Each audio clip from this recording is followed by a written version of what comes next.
Hello बच्चों, कैसे हैं आप सभी लोग। उम्मीद करता हूँ सभी लोग अच्छे होंगे, मैं भी अच्छा हूँ। तो welcome you all in mission come back माध्यमिक 2025 in my YouTube channel Umesh सेवा ऑफिशियल, जहां आप लोगों को माध्यमिक 2025 के लिए प्रिपेयर कर रहा हूं।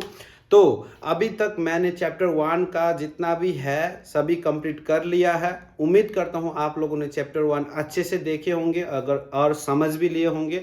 अभी उस चैप्टर 1 का प्रीवियस ईयर क्वेश्चंस वगैरह अच्छे से प्रैक्टिस कीजिएगा आप लोग। और उसके बाद आप लोगों का ये जो फर्स्ट चैप्टर है जहां से 5 मार्क्स आप लोगों को मिलता है वो कहीं नहीं जाएगा, ठीक है।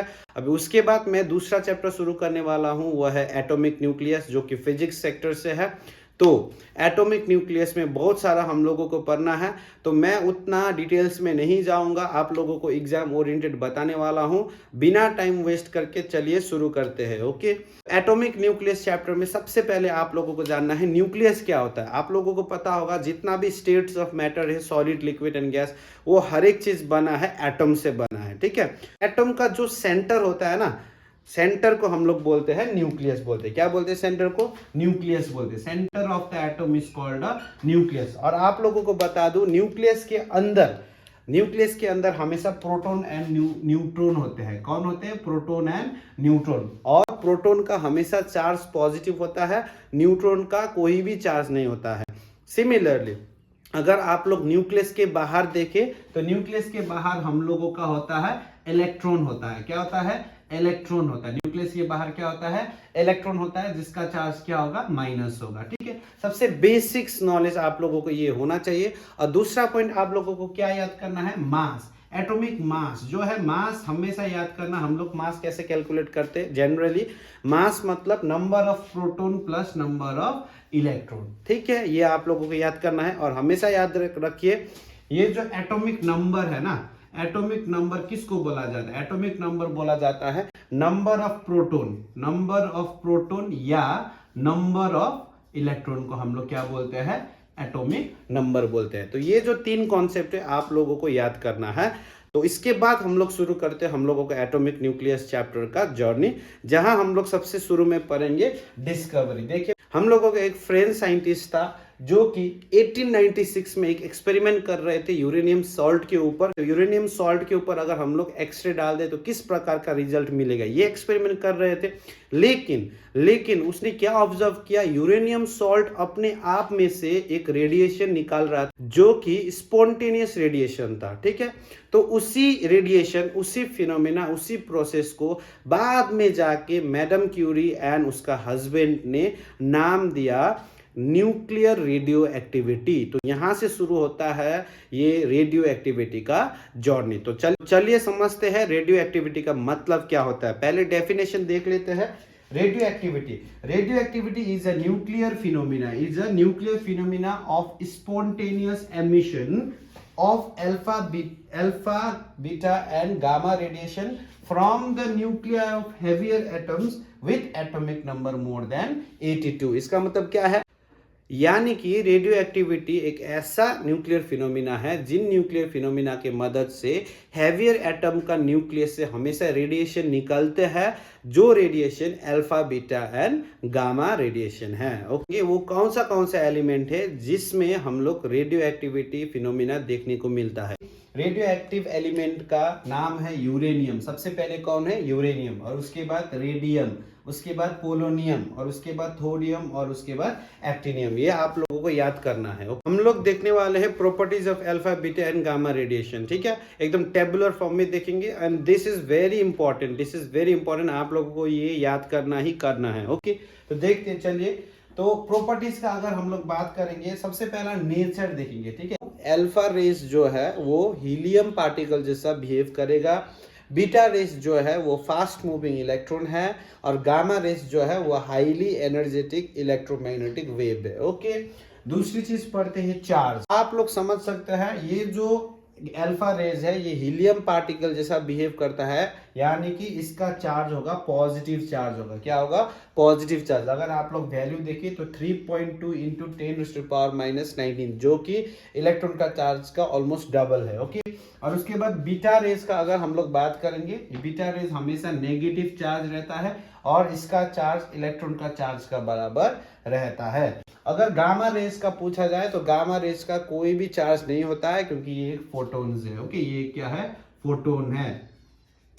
उसके बाद मास। ओके, तीनों का मास अगर हम लोग देखें तो अल्फा रेज का मास हमेशा प्रोटॉन का मास से 4 गुना होता है। क्या होता है? अल्फा रेस का जो मास है वो प्रोटॉन का मास से 4 गुना होता है। और बीटा रेस का याद कीजिएगा, इलेक्ट्रॉन का रेस्ट मास जो है वही होता है। Okay, it is equal to the rest mass of the electron. अगर गामा रेस का पूछा जाए तो गामा रेस का कोई भी मास नहीं होता है। क्यों? क्योंकि गामा रेस एक एनर्जी है। और उसके बाद पेनिट्रेटिंग पावर, ये दोनों से ज्यादा पूछा जाता है। पेनिट्रेटिंग पावर सबसे ज्यादा किसका होता है? गामा रेडिएशन का होता है। और उसके बाद बीटा रेडिएशन का होता है। और सबसे कम किसका होता है? अल्फा का होता है। ठीक है। और उसके बाद आयनाइजिंग पावर का अगर हम लोग बात करेंगे, सबसे ज्यादा आयनाइजिंग पावर होता है अल्फा रेस का, और उसके बाद बीटा रेस का, और सबसे कम किसका होता है? गामा रेस का। क्योंकि ये चार्ट को आप लोग नहीं छोड़ सकते, मेन कॉन्सेप्ट इसी चार्ट में छुपा हुआ है। तो आप लोग प्लीज ये चार्ट को गो थ्रू कीजिए और एकदम दिमाग में छप लीजिएगा। बच्चों, हम लोगों ने पढ़ा अल्फा रेस जो है वो है पॉजिटिव चार्ज, बीटा रेस जो है वो नेगेटिव चार्ज, और गामा रेस जो है उसका कोई चार्ज नहीं होता। ये हमने एक्चुअल में जाना था एक एक्सपेरिमेंट से, जिस एक्सपेरिमेंट में हमने एक लीड बॉक्स के अंदर रेडियो एक्टिव एलिमेंट को डाला था और वहां से निकलती हुई रेडिएशन को हमने इलेक्ट्रिक फील्ड में ऑब्जर्व किया था। ऑब्जर्व करने के दौरान हम लोगों को कुछ इस प्रकार का रिजल्ट देखा, जहां आप लोग देख सकते हैं नेगेटिव साइड पे, नेगेटिव प्लेट पे कौन मुड़ा है? अल्फा रेस मुड़ा है। पॉजिटिव साइड पे कौन मुड़ा है? बीटा रेस मुड़ा है। और एक ऐसा रेस भी है जो पॉजिटिव की तरफ भी नहीं जाता है, नेगेटिव की तरफ भी नहीं जाता है, वो है गामा रेस। यानी कि यहां से हम लोगों को क्या समझ में आता है? यहां से ये समझ में आता है, अगर अल्फा रेस जो है नेगेटिव की तरफ डिफ्लेक्ट हो रहा है तो इसका मतलब है अल्फा रेस अपने आप पे पॉजिटिव चार्ज है। ओके, और बीटा रेस पॉजिटिव प्लेट की तरफ मुड़ रहा है तो इसका मतलब ये है ये अपने आप में क्या चार्ज है? नेगेटिव चार्ज है। और गामा रेस जो है वो पॉजिटिव की तरफ भी नहीं जाता है, नेगेटिव की तरफ भी नहीं जाता है। इसका मतलब ये है गामा रेस के पास कोई भी चार्ज नहीं होते हैं, इट इज चार्जलेस। ठीक है। और दूसरा पॉइंट आप लोगों को ये याद करना है, बेंडिंग ऑफ रेस। देखिए बीटा अल्फा रेस ज्यादा बेंड हो रहा है कि बीटा रेस ज्यादा बेंड हो रहा है? ऑब्वियसली बीटा रेस ज्यादा बेंड हो रहा है। यानी आप लोगों को याद होना है, तो जो बेंडिंग का जो डिफ्लेक्शन, कौन सा ज्यादा डिफ्लेक्ट करता है, कौन सा ज्यादा बेंडिंग करता है, तो आप लोगों को बताना है बीटा रेस ज्यादा बेंडिंग करता है अल्फा रेस से। ऐसा क्यों होता है? क्योंकि आप लोगों को पता होगा अल्फा रेस का मास ज्यादा होता है और बीटा रेस का मास कम होता है, इसीलिए डिफ्लेक्शन भी ज्यादा देखने को मिलता है। ओके, तो मेरे बच्चों अभी हम लोग देखते हैं क्या इस रेडिएशन की वजह से एटॉमिक नंबर और मास नंबर पे कुछ चेंजेस आएगा। ठीक है, तो आप लोगों को चैप्टर्स का शुरुआत में ही मैंने बता दिया था एटॉमिक नंबर किसे बोलते हैं, मास नंबर किसे बोलते हैं। एटॉमिक नंबर जो होता है, एटॉमिक नंबर का मतलब होता है नंबर ऑफ प्रोटॉन या नंबर ऑफ इलेक्ट्रॉन होता है।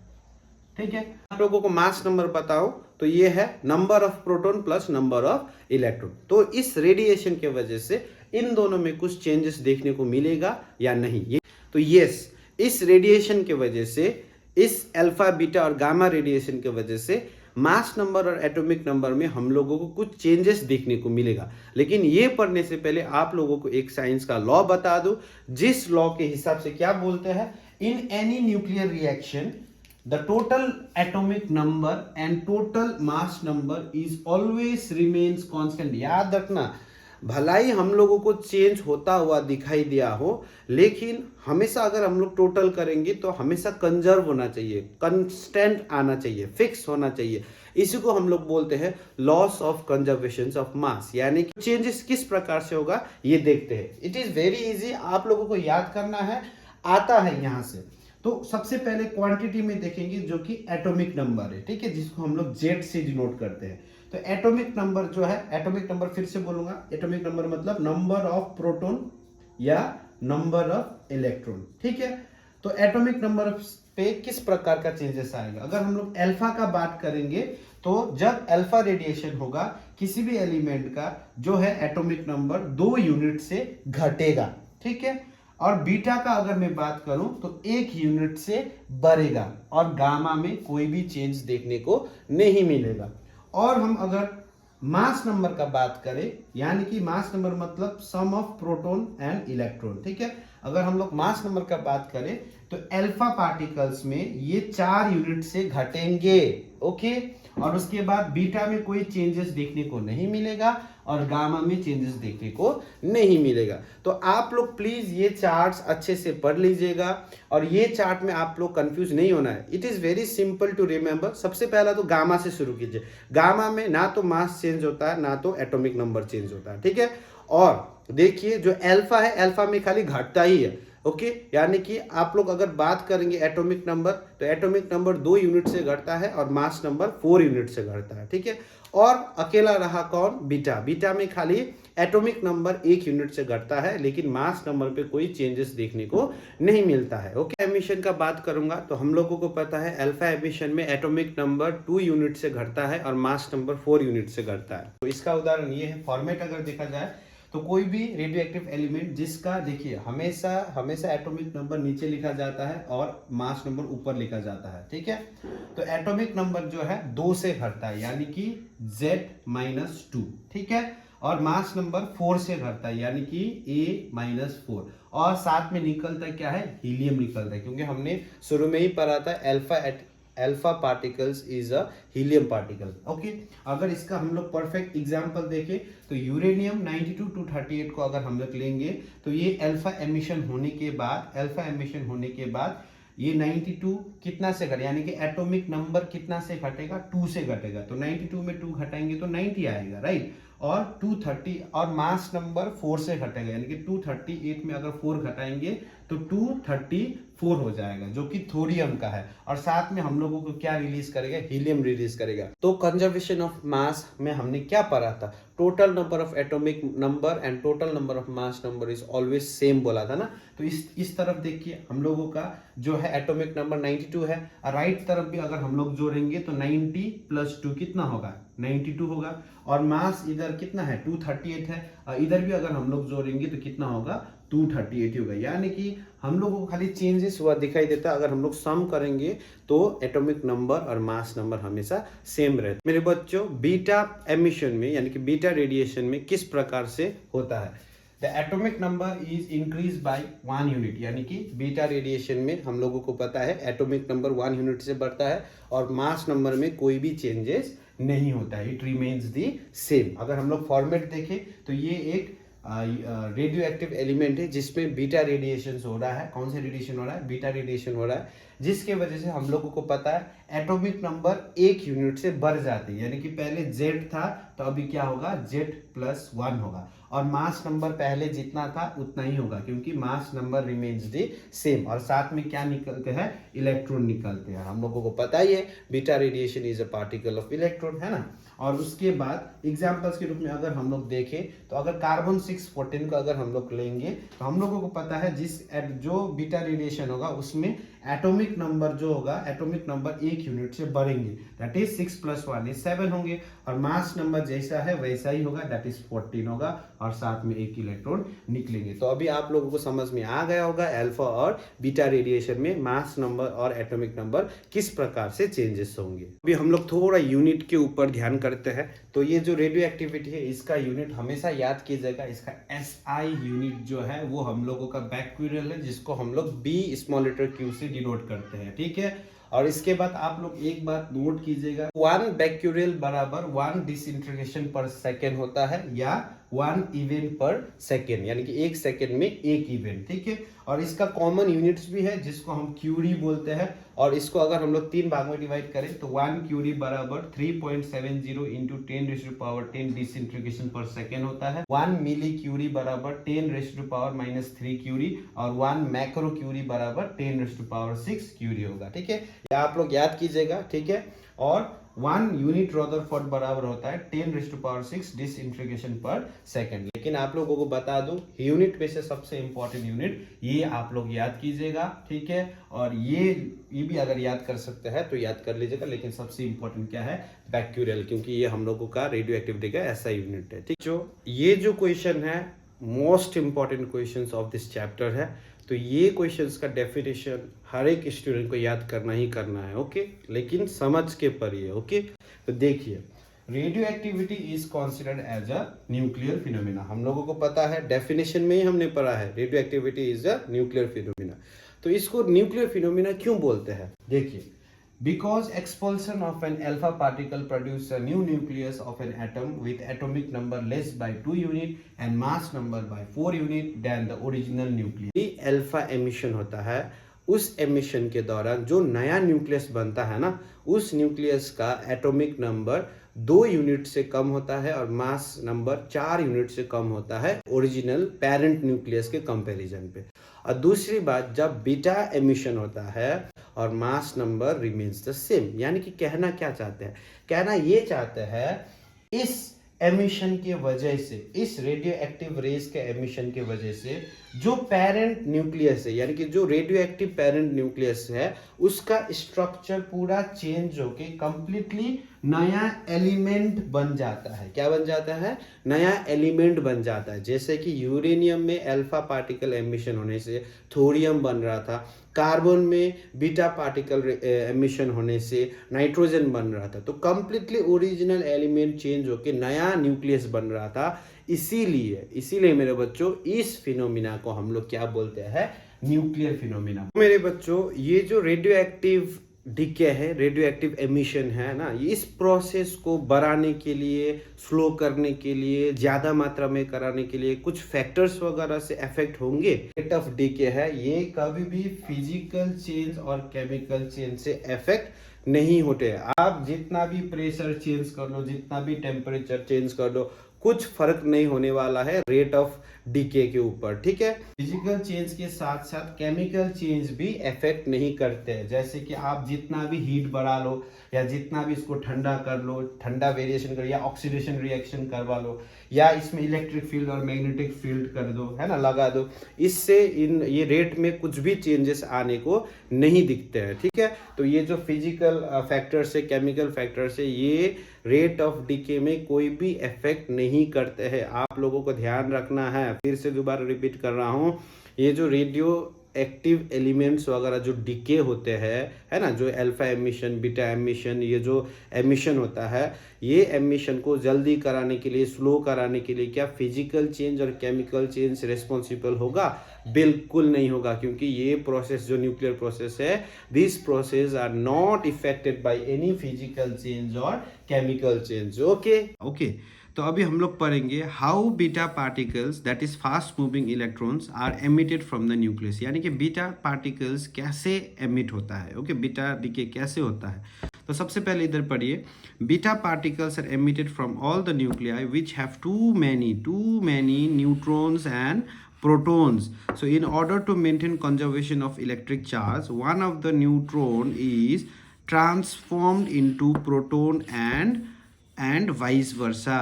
So this is the reason of beta decay from the nucleus. इसका मतलब क्या है? बीटा डीके वो न्यूक्लियस से होता है जिन न्यूक्लियस के पास बहुत सारा न्यूट्रॉन एंड प्रोटॉन होता है। तो इलेक्ट्रिक चार्ज कंजर्वेशन करने के लिए या तो न्यूट्रॉन प्रोटॉन पे कन्वर्ट होता है या तो प्रोटॉन न्यूट्रॉन पे कन्वर्ट होता है। ये कन्वर्ट होने के दौरान एक special type of particle release होता है जिसका कोई चार्ज नहीं होता है, जिसका कोई मास नहीं होता है, जिसको हम क्या बोलते हैं, एंटी न्यूट्रिनो बोलते हैं। मेरे बच्चों, यहाँ हम लोगों को ध्यान देना है। देखिए, although beta particles and cathode rays both are fast moving electron, आप लोगों को पता होगा क्लास 9 में हमने पढ़े थे, कैथोड रेज जो होता है वो भी एक फ्लो ऑफ इलेक्ट्रॉन ही होता है। और हमने ये एटॉमिक न्यूक्लियस में भी पढ़ा, beta particle is also a electron करके पढ़ा था, ओके। लेकिन दोनों में डिफरेंस है। डिफरेंस कहाँ है?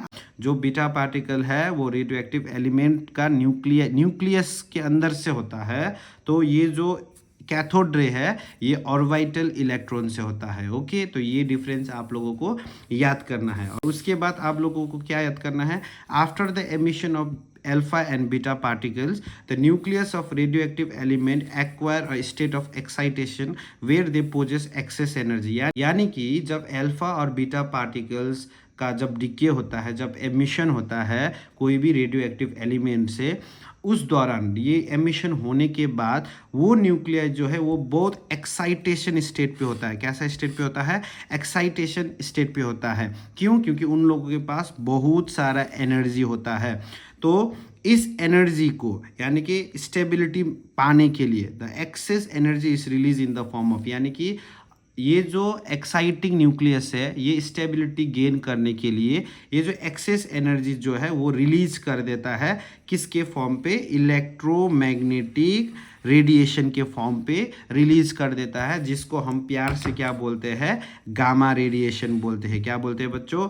गामा रेडिएशन बोलते हैं। इसीलिए हम लोग बोल सकते हैं the excited nuclei come to their ground state. यानी कि अगर मैं मोटा मोटी बोल दूं, आप लोगों को क्या याद करना है? अल्फा एंड बीटा एमिशन होने के बाद जो रेडियो एक्टिव एलिमेंट का न्यूक्लियस होता है वो एक्साइटिंग स्टेट पे होता है। क्यों? क्योंकि उन लोगों के पास बहुत सारा एनर्जी रहता है, एक्सेस एनर्जी रहता है, और वही एक्सेस एनर्जी बाद में जाके इलेक्ट्रोमैग्नेटिक रेडिएशन पे कन्वर्ट होता है, और उसी रेडिएशन को हम लोग क्या बोलते हैं? गामा रेडिएशन बोलते हैं। तो गामा रेडिएशन रिलीज करने के बाद वो एक्साइटिंग न्यूक्लियस जो है वो ग्राउंड स्टेट पे आ जाता है, यानी कि स्टेबल हो जाता है। अगर गामा रेडिएशन का हम लोग रिप्रेजेंटेशन देखें तो ये देखिए पेरेंट न्यूक्लियस का एक्स ए जेड है, यानी कि Z denotes the atomic number और ए डिनोट्स द मास नंबर। तो ये जब मतलब एक्साइटिंग स्टेट से जब ग्राउंड स्टेट में आता है तो डॉटर न्यूक्लियाई का देखिए ए बाई जेड प्लस क्या रेडिएशन करता है?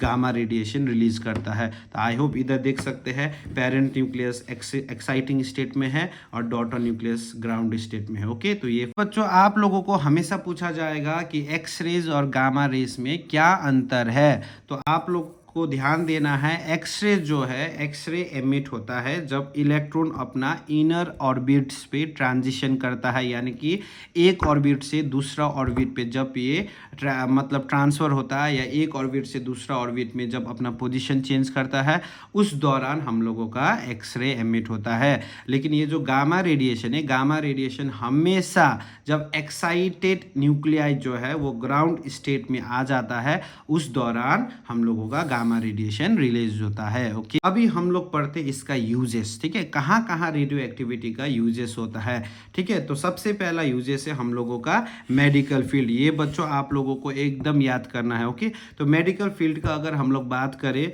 तो सबसे पहला आएगा रेडियो एक्टिव आयोडीन, जो कि I53-131 से डिनोट होता है। और आप लोगों को पता होगा रेडियो एक्टिव आयोडीन जो है ये थायराइड ट्रीटमेंट के लिए यूज़ होता है। और दूसरा है हम लोगों का रेडियो एक्टिव फॉस्फोरस, जो कि P1532 से डिनोट होता है, जिसको हम लोग ब्लड कैंसर है ना और ल्यूकेमिया जैसा बीमारी को ट्रीटमेंट करने के लिए हम लोग यूज़ करते हैं। और ब्रेन ट्यूमर को डिटेक्ट करने के लिए भी हम लोग क्या करते हैं? रेडियो एक्टिव फॉस्फोरस को यूज करते हैं। और तीसरा है रेडियो एक्टिव कोबाल्ट, जिसको हम CO2760 से डिनोट करते हैं, और जिसका यूज़ मैलिग्नेंट कैंसर को ट्रीटमेंट करने के लिए होता है। और सबसे लास्ट में आता है रेडियो एक्टिव सोडियम, जिसको हम Na1124 से डिनोट करते हैं। और याद कीजिएगा रेडियो एक्टिव सोडियम हमेशा हम लोगों का हार्ट में ब्लड सर्कुलेशन को डिटेक्ट करने के लिए यूज़ किया जाता है। तो ये सभी तमाम वगैरह हम लोगों का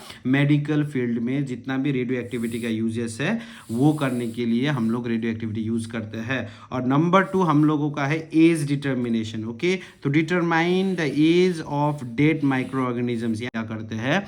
रेडियो एक्टिव कार्बन्स वगैरह यूज़ करते हैं। और हम लोग ये रेडियो एक्टिविटी को ये रॉक्स वगैरह का है ना एज वगैरह ढूंढने के लिए भी हम लोग यूज़ करते हैं। यूरेनियम और पोटेशियम रेडियो आइसोटोप्स वगैरह यूज़ करते हैं। सबसे लास्ट में हम लोग एग्रीकल्चर में भी यूज करते हैं। इसमें आता है मास डिफेक्ट। ओके, तो आप लोगों को ये टॉपिक अच्छे से समझना है।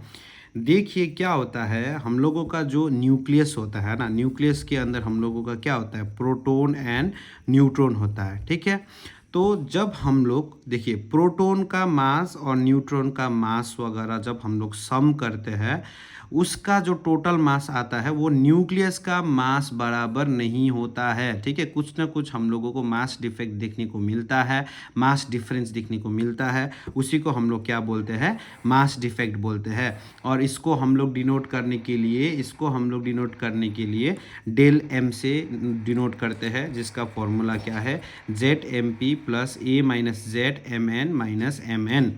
तो जहाँ एम पी का मतलब होता है मास ऑफ प्रोटॉन और एम एन का मतलब होता है मास ऑफ न्यूट्रॉन और एम एन का मतलब होता है, कैपिटल लेटर एम एन का मतलब होता है मासेस ऑफ द न्यूक्लियस। ठीक है, E equals to M C square, जो कि one of the famous equations है। ओके, तो इस इक्वेशन का मतलब क्या होता है, देखिए, according to this law when an amount of mass m disappear, an equivalent amount of energy is released from the system to the surrounding। यानी कि जो मास डिफेक्ट में हम लोगों ने गायब वाला मास पढ़ा था, वो मास फाइनली क्या चीज़ में कन्वर्ट होता है, एनर्जी में कन्वर्ट होता है। या इसको हम लोग दूसरा तरीका से भी समझ सकते हैं, जो कि बहुत ईजी है, masses and energy are interchangeable. यानी कि हम लोग मास को एनर्जी में कन्वर्ट कर सकते हैं और एनर्जी को मास पे कन्वर्ट कर सकते हैं। A small amount of masses can be converted into a tremendous amount of energy. मतलब क्या है, हम लोग एकदम छोटी सी छोटी मास को भी बहुत भयंकर एनर्जी में कन्वर्ट कर सकते हैं। क्यों, E equals to M C square में अक्सर ये आप लोग याद कीजिए, कोई भी छोटी से छोटी मास को हम लोग ट्रेमेंडियस एनर्जी में कन्वर्ट कर सकते हैं और एनर्जी को भी हम लोग मास पे कन्वर्ट कर सकते हैं। तो इसके बाद आप लोगों का आएगा बाइंडिंग एनर्जी। तो बाइंडिंग एनर्जी देखिए, बाइंडिंग मतलब भी टुगेदर है ना, बाइंड होना।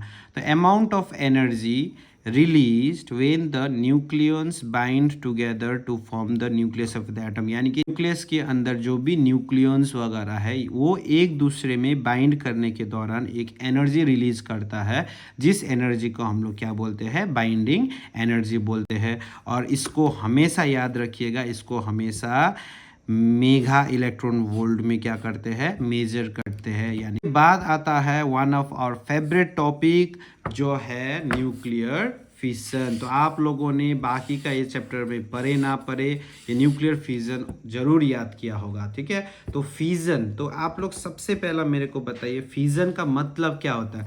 फिजन का मतलब कोई भी चीज ब्रेक होना, कोई भी चीज क्या होना, टूटना, है ना। फिजन का मतलब होना है टू ब्रेक। ठीक है, the process of splitting of the nucleus of heavy atom after interacting with the projectile into two or more lighter nuclei of comparable size with the release of energy is known। यानी कि इसका मतलब क्या है, देखिए, कोई भी heavy atoms का न्यूक्लियस को जब हाईली थर्मल न्यूट्रॉन के साथ प्रोजेक्टाइल किया जाएगा, यानी कि न्यूट्रॉन से मारा जाएगा, उस दौरान ये जो हैवी एटम का न्यूक्लियस है वो टूट जाता है और वो टूट के लाइटर न्यूक्लियाई में कन्वर्ट हो जाता है। और ये कन्वर्ट होने के दौरान खूब सारा एनर्जी रिलीज होता है और इसी एनर्जी, इसी फिनोमिना को हम लोग क्या बोलते हैं, न्यूक्लियर फिजन बोलते हैं। ओके, अगर हम लोग एग्जाम्पल के तौर पे देखें तो यहाँ आप लोग यूरेनियम देख सकते हैं, राइट। जब यूरेनियम को थर्मल न्यूट्रॉन के साथ विथ एनर्जी 0.025 इलेक्ट्रॉन वोल्ट में हम लोग प्रोजेक्टाइल करेंगे, तो ये यूरेनियम जो है वो अनस्टेबल हो जाएगा और अनस्टेबल होने के बाद ये टूट के बेरियम एंड क्रिप्टॉन पे कन्वर्ट हो जाएगा। क्या कन्वर्ट होने के दौरान 3 न्यूट्रॉन निकालेंगे और एनर्जी, खूब सारा एनर्जी हम लोगों का रिलीज होता है। ओके, तो न्यूक्लियर फिजन में ये जो अभी हमने यूरेनियम का पढ़ा था, उसका एक्सप्लेनेशन, उसका अंडरस्टैंडिंग हम लोग ये चेन रिएक्शन देख के पता लगा सकते हैं। देखिए, सबसे पहले हम लोगों का यहाँ है यूरेनियम रेडियो एक्टिव एलिमेंट। ठीक है, इसको हम लोग न्यूट्रॉन में प्रोजेक्टाइल करेंगे, तो ये न्यूट्रॉन आके इसको हीट करेगा और हीट करने के बाद यूरेनियम अनस्टेबल हो जाएगा और अनस्टेबल होने के बाद ये टूट जाता है। ओके, टूटने के बाद बेरियम एंड क्रिप्टॉन फॉर्म करता है। ठीक है, तो ये दोनों स्प्लिटिंग होने के दौरान और 3 न्यूट्रॉन निकलता है और ये 3 न्यूट्रॉन जाके और 3 यूरेनियम को हीट करता है, ठीक है, और 3 यूरेनियम को हीट करता है और फिर ये यूरेनियम टूट के बेरियम एंड क्रिप्टॉन बनता है और 3 न्यूट्रॉन इधर निकलता है और फिर ये जाके यूरेनियम को हीट करता है। तो ये जो प्रोसेस है ये प्रोसेस चलता जाएगा, ठीक है। तो एक से शुरू होकर न जाने कितना ज़्यादा बनाएगा, इसीलिए इस रिएक्शन को हम लोग क्या रिएक्शन बोलते हैं, चेन रिएक्शन बोलते हैं। तो ये आप लोग ज़रूर याद कीजिएगा, ठीक है, नोट वगैरह बनाइए चेन रिएक्शन का, ये डायग्राम भी आप लोग याद कीजिए, ये बहुत इंपॉर्टेंट डायग्राम है, आप लोगों को याद करना ही करना है। तो मेरे बच्चों, हम लोगों ने देखा न्यूक्लियर फिजन के दौरान जब यूरेनियम टूट के ये बेरियम एंड क्रिप्टॉन बनता है, उसके साथ साथ खूब सारा एनर्जी रिलीज होता है। तो कितना एनर्जी रिलीज होगा वो हम लोग अगर कैलकुलेट करने जाए तो देखिए, for nuclear fission reaction all masses are taken in AMU. जितना भी हम लोग न्यूक्लियर फिजन रिएक्शन में हम लोग मासेस को कंसिडर करते हैं उसको हम लोग एएमयू यूनिट पे लेते हैं या यूनिफाइड मास यूनिट पे लेते हैं, दैट इज यू। और ये 1 यूनिट बराबर कितना होता है, 1.66 इंटू 10⁻⁻27 kg होता है। नहीं, रिएक्शन होने से पहले ये यूरेनियम का मास और ये हम लोगों का न्यूट्रॉन का मास इतना होता है, जिसको अगर हम लोग सम करेंगे तो 236.002 यूनिट आ जाता है, ठीक है। आफ्टर रिएक्शन मास कैलकुलेट अगर करके देखें तो बिफोर रिएक्शन तो हमने न्यूट्रॉन का और हमने यूरेनियम का मास कैलकुलेट करके देखा तो 236.0022 यू आया, that is atomic mass unit आया। अभी हम लोग आफ्टर रिएक्शन अगर हम लोग मास कैलकुलेट करेंगे तो ये है हम लोगों का बेरियम का मास ना 140.8834 यूनिट और प्लस ये है क्रिप्टॉन का 91.9020 यूनिट और ये है हम लोगों का, ये एक न्यूट्रॉन का होगा तो 3 न्यूट्रॉन रिलीज होगा तो उसका कैलकुलेट करेंगे और इन तीनों का अगर हम लोग सम करेंगे तो हम लोगों का मास 235.8115 यूनिट आ जाता है। और कंजर्वेशन ऑफ मास हमेशा क्या बोलता है, mass before the reaction should be equal to the mass after the reaction. लेकिन हम लोगों को यहाँ मास डिफरेंस देखने को मिला, वो मास डिफरेंस कितना देखने को मिला, वो है 0.1907 एटॉमिक मास यूनिट, ठीक है। तो इसी मास जो डिफरेंस आया इसको हम लोग बोलते हैं मास डिफेक्ट बोला, ठीक है। ये जो मास है, ये जो डिफरेंस आ रहा है, ये मास गया कहाँ है, उस डिफेक्ट लॉस्ट हुआ है, वो जानने से पहले दोबारा हम लोगों को ये जो कॉन्सेप्ट रिवाइज करना पड़ेगा। देखिए, according to the equation E equals to mc square, E equals to mc square equation के हिसाब से 1 atomic mass unit mass is equivalent to 932.6 mega electron volt energy. आप लोग अंदाज़ा लगा सकते हैं एक एटॉमिक मास यूनिट बराबर 932.6 मेगा इलेक्ट्रॉन वोल्ट एनर्जी होता है। जब यूरेनियम का एक न्यूक्लियर फिजन होता है उस दौरान हम लोगों का एनर्जी कितना रिलीज होता है, तो हम लोगों ने देखा था जो हम लोगों का मास डिफेक्ट था वो था 0.1907, राइट। तो 0.1907 इनटू 1 एटॉमिक मास यूनिट का अगर हम लोग एनर्जी का वैल्यू इनटू करें तो टोटल एनर्जी रिलीज होता है 177.85 मेगा इलेक्ट्रॉन वोल्ट, ठीक है। 50 ग्राम यूरेनियम जब न्यूक्लियर फिजन होता है तो लगभग 3.55 इंटू 10⁻12 जूल एनर्जी हम लोगों का रिलीज होता है, ठीक है। तो आप लोग इस वैल्यू से शायद एनर्जी अंदाज़ा नहीं लगा पा रहे होंगे। ये जो एनर्जी है ना मेरे बच्चों, ये एनर्जी आप लोग मान के चल सकते हैं जो आप लोगों का घर का 100 वॉट का जो बल्ब है वो लगभग 1125 साल चल सकता है। तो ये जो मास डिफेक्ट पे मास लॉस हुआ है वो मास फाइनली कन्वर्ट हुआ है एनर्जी पे। तो आप लोगों को ये बात समझ में आ चुका होगा। हम लोगों ने न्यूक्लियर फिजन को डिटेल से पढ़ा और यहाँ से एक ही कंक्लूजन हम लोगों को मिलता है, न्यूक्लियर फिजन के दौरान बड़ा वाला न्यूक्लियस स्प्लिट होकर छोटा छोटा न्यूक्लियस पे कन्वर्ट हो जाते हैं, जिस दौरान कुछ अमाउंट ऑफ हम लोगों को मास डिफरेंस देखने को मिलता है जिसको हम लोग मास डिफेक्ट बोलते हैं। और यही मास डिफेक्ट कन्वर्ट होता है एनर्जी पे और ये एनर्जी बहुत भयंकर लेवल में होता है, ठीक है। तो इसके पीछे का साइंस पढ़ने के बाद हम लोग इसका डे टू डे लाइफ का, रियल लाइफ का एप्लीकेशंस वगैरह समझते हैं, ओके। तो सबसे पहला एप्लीकेशंस में आता है हम लोग इस न्यूक्लियर फिजन को हम लोग एटम बॉम्ब्स वगैरह बनाने में यूज करते हैं। तो आप लोगों को हमेशा याद रखना है, एटम बॉम्ब बनाने के लिए हमेशा हम लोग यूरेनियम 235 और प्लूटोनियम 239 को यूज करते हैं। और आप लोगों को बता दो, ये जो रिएक्शंस है ना, ये बहुत अनकंट्रोल मैनर पे होता है और it release innermost amount of energy. इतिहास में देखा है कब, जब सेकेंड वर्ल्ड वॉर हो रहा था जापान में, दुनिया को पता है, ठीक है, जापान में 2 बॉम्ब गिराए गए थे, ठीक है। और जापान का कौन सा शहर में गिराया गया था? हिरोशिमा और नागासाकी में। तो आप लोगों को ये हिस्ट्री भी याद करना है, यहाँ से भी पूछा जाता है। तो हिरोशिमा में जो था वो 6 अगस्त 1945 को गिराया गया था, सुबह का 8:11 हुआ था, ठीक है। और इस बॉम्ब का नाम रखा था लिटिल बॉय। और ठीक उसी का 3 दिन बाद यानी कि 9 अगस्त 1945 को दूसरा एटम बम गिराया गया था 11:02 सुबह का, और इस बम का नाम रखा गया था फैट मैन। ये जो बम जापान में गिराया गया था, इससे बहुत बड़ा नुकसान हुआ था। इनफैक्ट आज के टाइम तक भी जापान में इसका इफेक्ट देखने को मिलता है।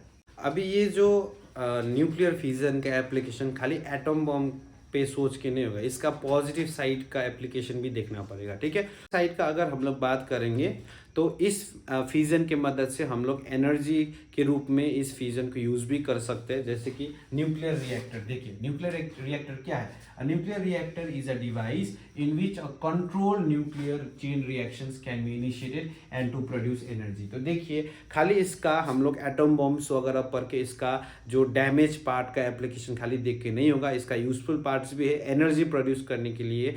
ये जो न्यूक्लियर फ्यूजन है बहुत इंपॉर्टेंट है, ठीक है। और न्यूक्लियर फ्यूजन हम लोगों को पता है ये अनकंट्रोल चेन रिएक्शंस है, इसको हम लोग कंट्रोल में रिएक्शन कराएंगे तो यहाँ से हम लोगों को काफी सारा एनर्जी मिलने वाला है। तो इस रिएक्शन को कंट्रोल तरीका से कराने के लिए एक डिवाइस होता है, जिस डिवाइस का नाम क्या है? न्यूक्लियर रिएक्टर है, ठीक है। और उसके बाद आप लोगों को बता दूं, हिस्ट्री में ये न्यूक्लियर रिएक्टर्स वगैरह में भी एक्सीडेंट्स वगैरह हुआ है। तो वो एक्सीडेंट्स हम लोगों का सिलेबस के हिसाब से 2 जगह में है, वो है Chernobyl accident and Fukushima accident. तो आप लोगों को बता दूं, ये जो चेर्नोबिल एक्सीडेंट था ये था 26 अप्रैल 1986 में हुआ था, और आज की डेट पे ये यूक्रेन में हुआ था, ठीक है। और दूसरा जो एक्सीडेंट है फुकुशिमा एक्सीडेंट, तो नाम से ही पता चल रहा है ये हुआ था जापान पे, कब? 11 मार्च 2011 पे हुआ था। और ये फुकुशिमा एक्सीडेंट होने का मेन रीजन क्या था? Earthquake and tsunami. तो अभी तक हमने खाली एक बड़ा सा न्यूक्लियस वगैरह टूटने के बाद एनर्जी रिलीज होता है ये पढ़ा। क्या छोटा छोटा न्यूक्लियाई को कंबाइन करके भी एनर्जी रिलीज हो सकता है? हाँ बिल्कुल हो सकता है, ठीक है। उसी रिएक्शन को हम लोग क्या बोलते हैं? न्यूक्लियर फ्यूजन बोलते हैं, ठीक है। तो सबसे पहले आप लोगों को इसका मीनिंग जानना पड़ेगा। देखिए फ्यूजन का मतलब क्या है? फ्यूजन का मतलब ही हमेशा होता है कंबाइन ना, process of formation of heavy nucleus by the combination of 2 और मोर लाइटर न्यूक्लियाई, यानी और वो बनने के साथ साथ खूब सारा एनर्जी रिलीज करता है। तो इसी रिएक्शन को हम लोग क्या बोलते हैं? न्यूक्लियर फ्यूजन बोलते हैं। तो न्यूक्लियर फ्यूजन कौन से एलिमेंट का होगा? देखिए हाइड्रोजन 1 है ना, हाइड्रोजन 1 2, हाइड्रोजन 1 3, लिथियम 3 6 है ना। तो इसका अगर हम लोग एग्जाम्पल देखेंगे तो इधर आप लोग देख सकते हैं 4H11 कंबाइन होके हम लोगों का हीलियम 12 + 2E + 1 0 एनर्जी रिलीज होता है, या हाइड्रोजन 1 2 + हाइड्रोजन 1 3 कंबाइन होके हीलियम 2 4 + न्यूट्रॉन + एनर्जी रिलीज होता है। और आप लोगों को बता दूं, एक फ्यूजन पे लगभग 17.6 mega electron volt energy release होता है। तो मेरे बच्चों, न्यूक्लियर फ्यूजन को हम लोग थर्मोन्यूक्लियर रिएक्शन भी बोलते हैं। क्यों? क्योंकि ये रिएक्शंस होने के लिए बहुत अमाउंट पे हीट एनर्जी लगता है, ठीक है। तो ये एनर्जी गेन करने के लिए हम लोग न्यूक्लियर फ्यूजन का मदद लेते हैं। क्यों? क्योंकि इतना अमाउंट ऑफ एनर्जी रिलीज करना पॉसिबल खाली न्यूक्लियर फ्यूजन से ही होगा। तो high temperatures can result only from the nuclear fusion reaction, यानी कि जो टेम्परेचर चाहिए न्यूक्लियर फ्यूजन के लिए वो कौन रिलीज कर सकता है? न्यूक्लियर फ्यूजन रिएक्शन ही रिलीज कर सकता है। तो एक बार टेम्परेचर रिलीज करने के बाद जब फ्यूजन रिएक्शन स्टार्ट होता है, तब ये अपने आप में इतना एनर्जी गेन कर लेता है, तो उसके बाद न्यूक्लियर फिजन रिएक्शन कोई ज़रूरत नहीं होता है। जितना टेम्परेचर चाहिए न्यूक्लियर फ्यूज़न खुद रिएक्शन से मेंटेन कर लेता था, ठीक है।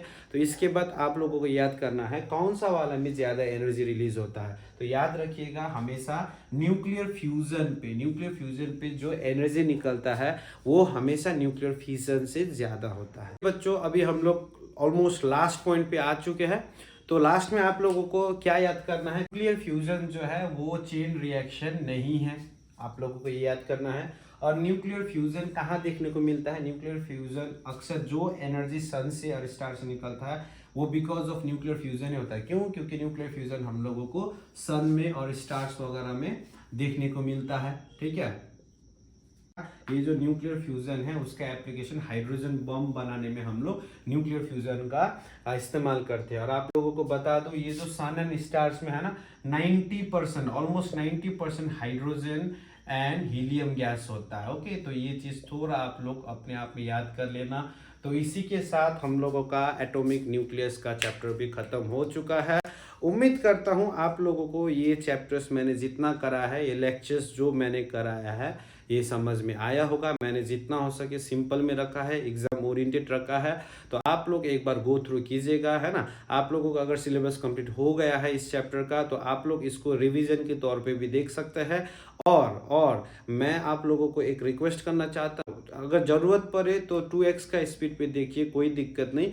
क्यों? क्योंकि अभी प्रीवियस ईयर क्वेश्चंस का जो लेक्चर लेके आने वाला हूँ उस लेक्चर्स के लिए ये कॉन्सेप्ट बहुत ज़रूरी है, ठीक है। तो वो प्रीवियस ईयर क्वेश्चन का लेक्चर से पहले आप लोगों को ये जो जितना भी मैंने लेक्चर्स दिया है ये आप लोगों को क्लियरली याद होना है, ठीक है। तो आई होप जाते जाते ये बोलना चाहता हूँ, देखिए मेरे बच्चों हार नहीं मानना है, ठंड का मौसम है, ठंड लगने दीजिए, ठीक है। 2 महीना तो क्या होगा, 2 महीने ठंड सह के पढ़ लेंगे, कोई दिक्कत नहीं। नींद आ रहा है भगा दो, ठीक है। मैं इधर मेहनत कर रहा हूँ आप लोगों के साथ, तो आप लोगों को भी करना पड़ेगा। अगर कुछ दिक्कत है, कुछ प्रॉब्लम है, कुछ समझ में नहीं आता है तो आस्क मी, है ना, कमेंट सेक्शन पे भी ड्रॉप कर सकते हो या मेरे को मतलब कांटेक्ट कर सकते हो। I am always there for you people, okay. तो देखिए 2 महीने का टाइम है, it is more than enough. In fact restart कर सकते हैं, अपना कमबैक फॉर्म पे आके दिखा सकते हैं। इसी के साथ मैं इस लेक्चर को यहीं एंड करना चाहता हूँ। उम्मीद करता हूँ आप लोग इस लेक्चर को अच्छे से देखेंगे, ठीक है। तो अच्छे से घर में पढ़िए, ज़्यादा इधर उधर मत कीजिए, टाइम वेस्ट मत कीजिए। तो मिलते हैं अगले लेक्चर पे।